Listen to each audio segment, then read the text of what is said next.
Hello everyone and welcome back to more Tales of Berseria Remastered. Last time we dealt with the pot demon, and now we can fight. Pot is in like it was, you know, not cannabis. It wasn't the cannabis demon.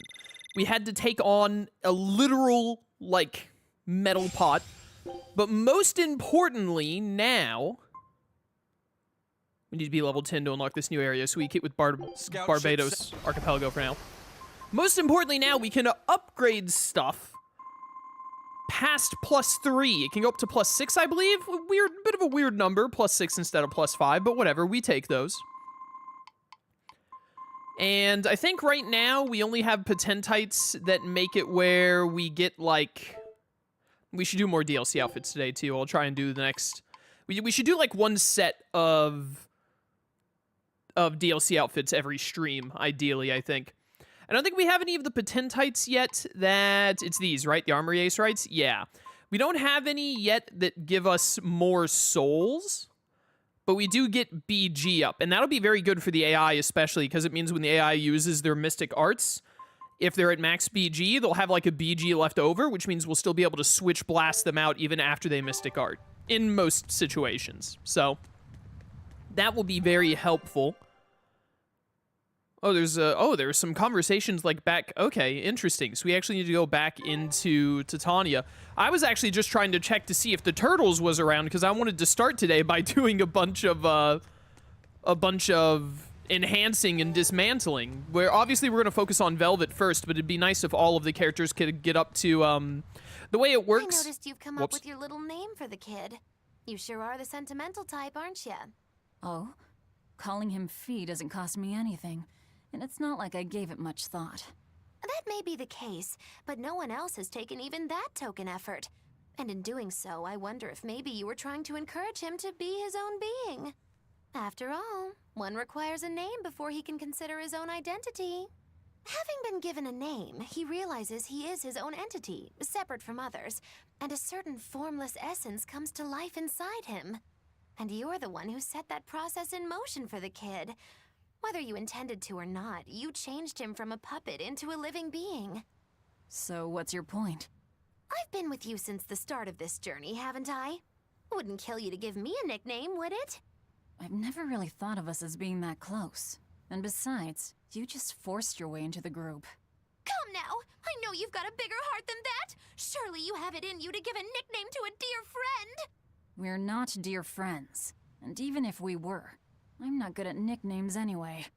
Please, I'm begging you! Okay then. Moggy. Oh, come on, that's so obvious. Can't you put some heart into it for your dear friend? Fine. Lou. Do I look like an old man to you? You're not even trying! Okay then.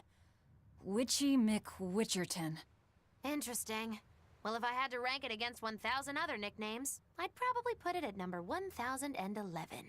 A nickname needs to have charm. It needs to leave a lasting impression. Sure then. Hattie. Now you're just saying what you see! Bookskirt. That's not any better either!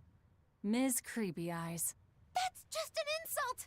Look, no nicknames based on what you see, and especially no slandering! Lil Miss Witch who smiles around you but stabs you in the back when you're not looking. Hey, that's personal information! Look, I told you. I'm not good at coming up with nicknames. Forget it! I should have known this wouldn't work!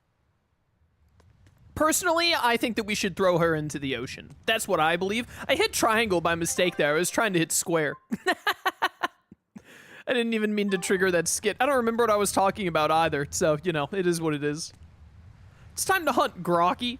The sky and sea. I thought you call this thing Grocky? It's a griffin.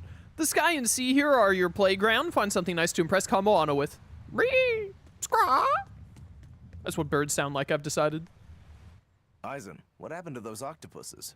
Dial and Kurogane took them to the kitchen. They said they were going to make dinner for Kamoana.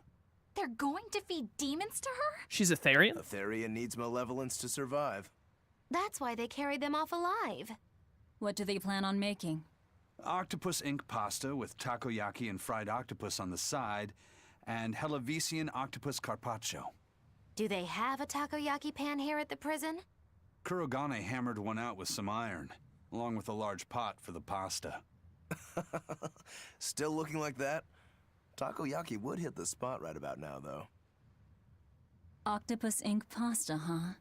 Like squids, octopuses release ink as a defensive mechanism, but theirs is made of different stuff and is used in other ways.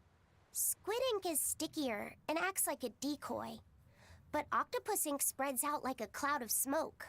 But squid ink has 30 times the savory flavor, so octopus ink isn't used in pasta all that often. Luffy told me the same thing. He said that's why octopus ink pasta isn't very good. Luffy said that? Yeah, so I ended up not making it for him. But I wonder... I guess it doesn't matter, since I can't taste it now. I'll taste it for you then. So make me some octopus ink pasta sometime, all right? All right, and I'll be sure to make some that doesn't come from demons. Wait, how did he know all that? How did Luffy set? What book has Luffy set been reading to learn about octopus ink? Hey, who did Aizen send that letter and cooking pot to, anyway? I don't want to think about it. That walloping still stings. You've got to be curious, though, right? Maybe. It was serious stuff. Whoever it is must be important to him. A lover, maybe. Aizen's lover. A child wouldn't be happy with that cooking pot, and a man wouldn't want it wrapped up so pretty. A young woman with Aizen's tastes, then.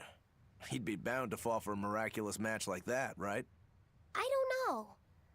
I bet she's that girl with the yellow umbrella. You really have a thing for her, don't you? I do not. That's not what I mean. Then pray tell, what do you mean? Huh? Eavesdropping, Eleanor? How unseemingly rude of you. Besides, Luffy said is free to like whomever he chooses. You're one to talk about eavesdropping, Moggy Lou. Anyway, it's just that the sunflower design on the wrapping reminded me of her. Now that you mention it, but does it really matter? He has someone to write to in any case. True. I can't help but feel a bit envious. What a nice way of summing it up, Velvet. So you were eavesdropping too, then? Is there a single woman on this team who doesn't eavesdrop? Why do they keep giving us like 5 skits all at once back to back? Can we pace these out a little bit, please? Just a smidge? Say, what do you think about Aizen? My goat. Oh, so that's the kind of guy you're into, Huh. Not what I'd expect, but... No! I just feel there's something different about him. The way he picks presents, the objects that catch his eye. Oh, is that all? Boring. No kidding. All men have some kind of particular interest, big or small. I suppose that's true, but he seems a bit, shall we say, overly obsessive? Now that you mention it, he does have a tendency to ramble on about various topics. And it's not just the items he collects. There's more to it? Every weekend, he eats curry for dinner, and every time we go into port, he docks at the 3rd bollard. Come to think of it, I heard the galley crew complaining that he always needs his pasta cooked exactly the right way. And when he needs a new outfit, he always goes to the same tailor and returns with identical clothes and boots. It all has to be exactly the same size and in exactly the same color. Turtle says he's very nitpicky. Sounds like he's not so much picky as he is a pain in the ass. But I do see a different side of him now. I thought pirates were all rough and filthy, but it seems they can be quite meticulous.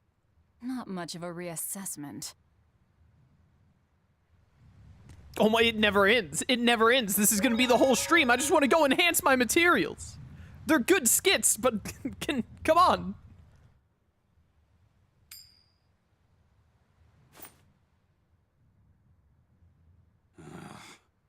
It must not feel great only ever getting tails, I bet. Nah, I don't really mind that much. It's way too late for me to start letting that bother me. Yeah, but wouldn't it be nice to get heads at least once? Hell, I know I'd like to see that, and I bet Laffy said here does too.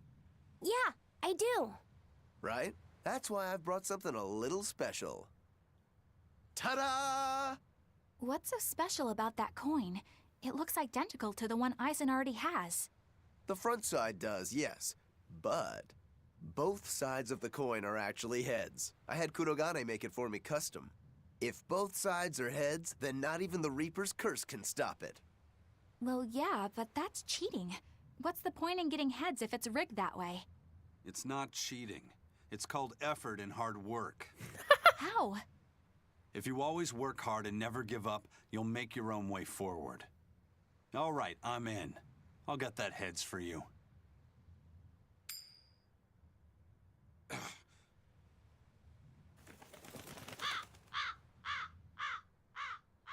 What? That crow just flew off with the coin! Those birds are attracted to shiny objects, I suppose. Damn it! I can't even win against a crow. Don't sweat it. I figured something like this might happen, so I had a backup ready. Go on, give it a shot. You'll show that curse who's boss this time. All right, here goes.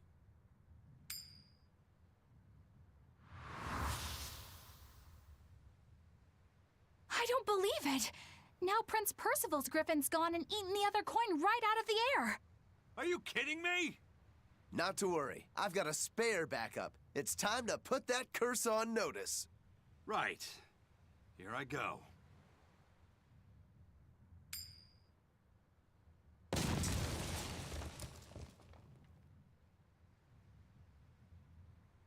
You gotta be kidding me.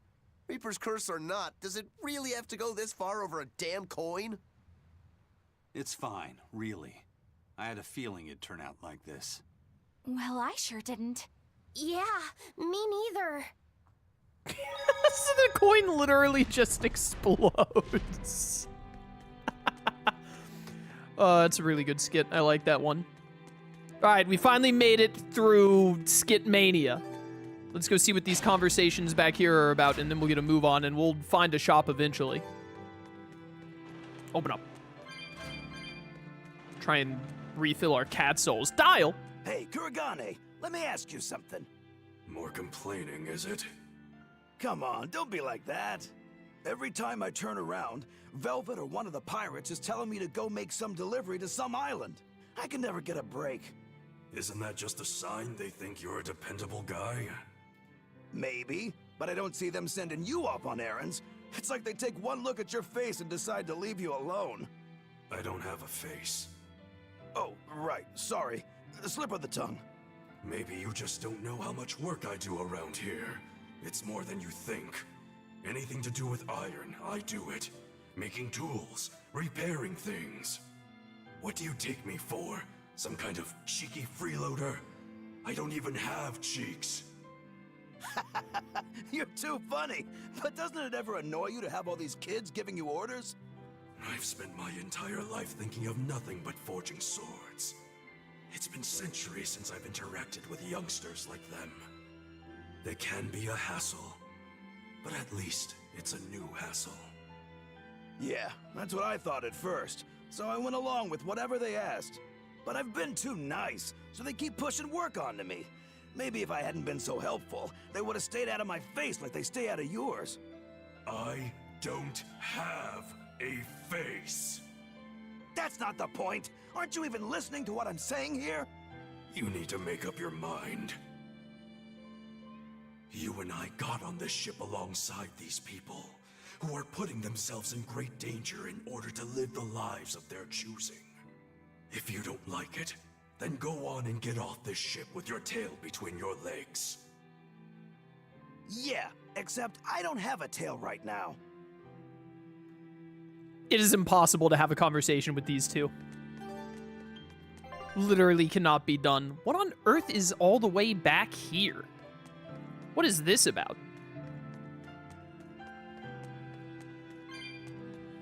We only did one dangerous encounter monster? What does he mean by this? We do dangerous encounters all the time. Do you mean dire enemies? Because we killed 2 dire enemies thus far. I think there are only 5 in the game? 6?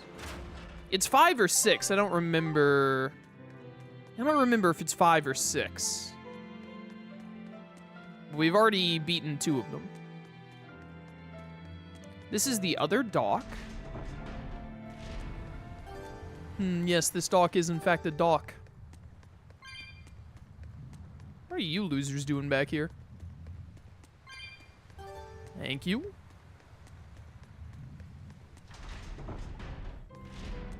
Bum, bum, bum. Is it in here? Yep. Gotta use this as an inn. I can prepare beds if you need to rest. Let's do it. I have to pay you? This is our secret island. The oldest known map of the world was made by... Wow, it took them decades! You always look so happy when you've got your nose in a book. What's so interesting about the one you've got there? It's a book about surveying. When I read it, I can imagine myself traveling afar and making maps of the world. It sounds like so much fun. I know just how you feel. I know Magilu and the others don't understand. But I just can't help but feel excited when I think about us completing a map of the entire world. It's the thought of treasure that gets me more fired up. Obviously, there's treasure waiting to be unearthed too, but that's more of a bonus on the side. Crossing uncrossable oceans, going to lands where none have gone before. The voyage itself, the dance with death, these things hold value greater than that of any treasure. Ah, adventure! Truly the romance of the quest we call life. Laphicet, you had a map, didn't you? The one you dropped when we first met? It's a world map I got when I was with the Abbey, but I only checked out the places really close by. I could hardly call it adventure. There's more to adventuring than visiting far-off lands and sailing stormy seas, you know. Adventures are about achieving your ambitions and leaping across the walls we've built to protect ourselves, no matter the danger that waits on the other side. There are no big or small adventures. Even if I only went to Helavis and the Figal ice caps? Think of it like this. When you sneaked out of town without the Abbey noticing, when you walked the land and compared it to your map, how did that make you feel? It was scary, but fun. Exhilarating. Then it was an adventure. The map you made within yourself is a treasure that's only yours. Wow, my very own treasure. Ah, healing music. Is there gonna be another one, or is it just that one? Sometimes the inns can have multiple. Whoa, awesome. I swear, the second he has a spare moment, he buries himself in his books. Knowledge opens up bigger worlds. I imagine that back when Teresa was bossing him around, reading was a fun escape, an adventure in and of itself. What's up, you guys? You're reading a pretty hard book there, aren't you? This? It's about dinosaurs. It says that long before humans were around, these huge creatures ruled the world. There are so many different kinds, like tyrannosaurs and triceratops and brachiosaurs. They're all so cool. They look like dragons to me. They look similar, but dinosaurs couldn't live inside volcanoes, and they didn't do well in the cold either. But they were crazy huge and strong. Nothing else could even compete with them. I bet they would have made for great sparring partners. I think this Gigantospinosaurus might be my favorite. Those two huge points jutting out from both sides of its body make it look just like you and your two swords. Actually, it's also known as the dual-bladed dragon. Wow, it really does sound like a perfect match for me then. Okay, so if they weren't dragons, what were they? They look a lot like lizards. Maybe they're like my ancestors or something. But you used to be a human. Damn, I think I might have gotten a bit too used to this new body of mine. I wonder if their tails can fall off too. Fall off? Dial's tail was chopped? Lest we forget. There's another one! It never ends!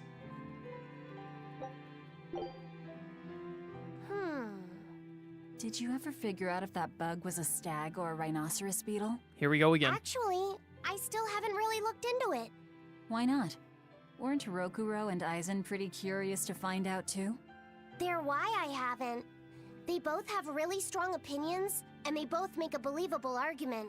And if I determined it was a new kind of beetle entirely, my decision would change the very course of their fates. Their fates? I think you're exaggerating things. Hey, what are you guys talking about? We're still hashing out what that Rhinostagros really is. Kiddo here's holding off on his final decision because he's worried about how you'll take it. You're both adults. Can't one of you just give in so we can move on? It's a rhinoceros beetle. I'm not backing down on that. No, it's a stag beetle. Why not just take off the pointy bits? Then we can all agree it's just a plain old beetle. Simple. Sounds good to me. Don't even joke about that. If you took away my swords, I wouldn't have anything left. Same thing goes for a stag beetle and its pincers. And taking away a rhinoceros beetle's horns is disrespectful to its way of life, and to even suggest it is just plain wrong. No, if we're going to argue it out over this, we need to exhaust every possible angle before coming to a conclusion. It's the right thing to do. Madam Eleanor!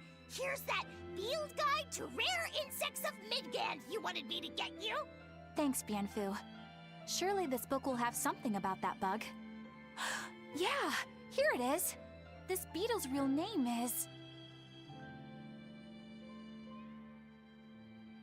Argonathocrassus, the thick-jawed beetle. It's named for its jaws? That must make it a stag... It's a drone beetle. The field guide says it's a really rare variety, too. I guess that's that. No, you're wrong. It's a brand new species. I call it the Laphicet Rhinostagros. That's my decision, and I'm not backing down. Get wrecked. That true. Who cares what the stupid book says? Real men name their own bugs. All right, there we go. Finally got all that done. That's a true friendship right there. Aizen and Rokuro. They have one argument that they refuse to back down on, and they continue to never back down on it, and continue to argue about it from time to time. Still great friends. Love those guys.